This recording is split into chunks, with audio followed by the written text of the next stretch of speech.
That I welcome you to Moonlight Secondary School.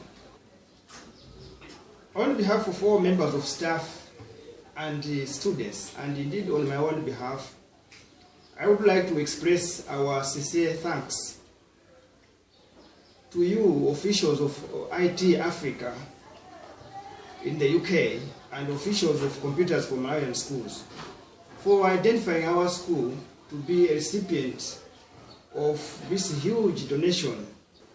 We are very grateful for all this. The school has been facing challenges. The school had only 10 usable computers. It was very difficult for us to offer computer lessons to our students. The computer lessons were not effective, as one computer had to be used by 4 students. But now it's good news. During lessons, every learner will be allocated a computer. This has never happened in the history of Moonlight Secondary School. The donation of computers and projector will help to add variety to our methods of teaching in all subjects.